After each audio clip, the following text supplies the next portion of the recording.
In the heart of the Guyanese jungle, over 900 people laid down and died. Parents gave poison to their children. Friends watched friends collapse. It wasn't war. It wasn't disease. It was belief. It was loyalty. It was fear. This is the story of Jonestown, a place that began as a dream of equality, justice, and peace, and ended in horror. A story about how one man's charisma turned deadly, and how hope became a weapon. Welcome to one of the darkest chapters in modern history. Jim Jones was born in Indiana in 1931. As a child, he was obsessed with religion and death.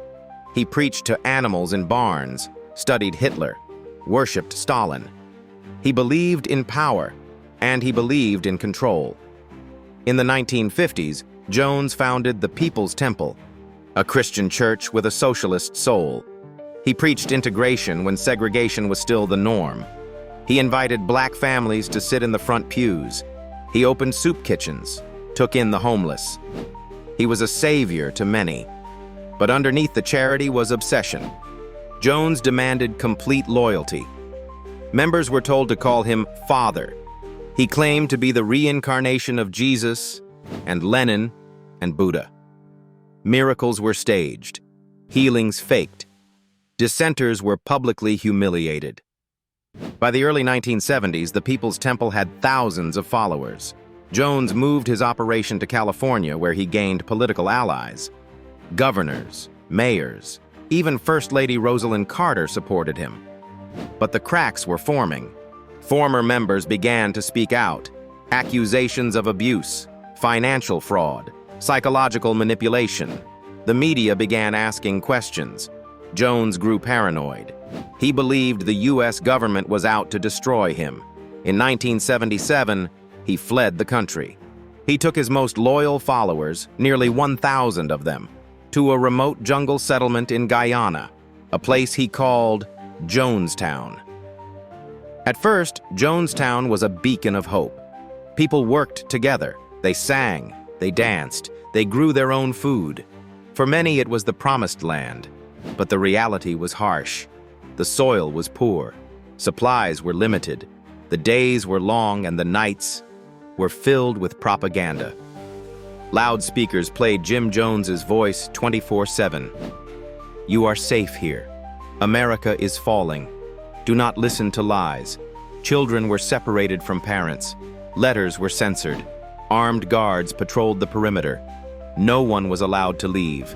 Jones grew erratic. He would rant for hours, injected himself with drugs, held fake suicide drills called white nights. "Drink the juice," he'd say. "Prove your loyalty." People laughed, nervously, not knowing one day it wouldn't be a drill. Back in the United States, relatives of Jonestown members grew desperate. They formed a group called the Concerned Relatives and pressured Congress to act. Congressman Leo Ryan of California agreed to visit Jonestown. In November 1978, he flew to Guyana with journalists and defectors. Jones was welcoming at first. There was singing, smiles, carefully rehearsed greetings. But then, something unexpected happened. Several temple members slipped notes to the visitors. "Help us," they read. "We want to leave."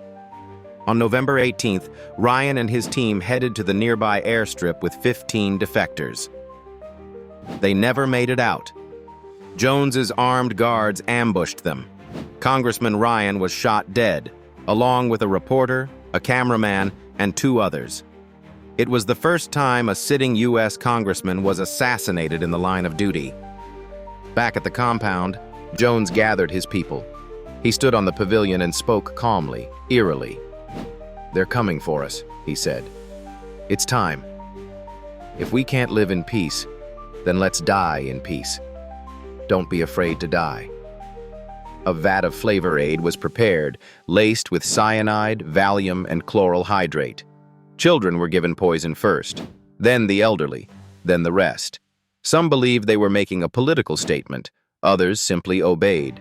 Those who resisted were forced, injected, shot. In total, 918 people died that day. Over 300 of them were children. The airstrip attack, the poison, the forced injections.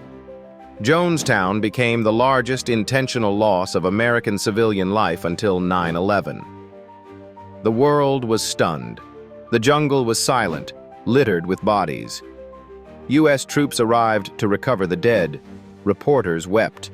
Survivors were few and broken. Jim Jones was found dead, slumped in a chair with a gunshot wound to the head. Whether self-inflicted or not remains debated. Years later, survivors described the lingering pain, the guilt, the questions. How could one man cause so much devastation with only his voice? Jonestown isn't just a story of tragedy. It's a study in power. It shows us how belief can become a weapon, how loneliness and idealism can be exploited, how humans seek community, even if it kills them. Jim Jones didn't hold his people hostage with guns. He did it with love, with fear, with identity. Cult dynamics show that when people are isolated, overworked, and constantly fed fear, they obey. They stop asking. They trust the voice that promises safety, even if that voice leads them to death. Jonestown was not an ancient tragedy. It was modern, recorded, televised, and it can happen again. The question isn't how they followed him, it's how we all could.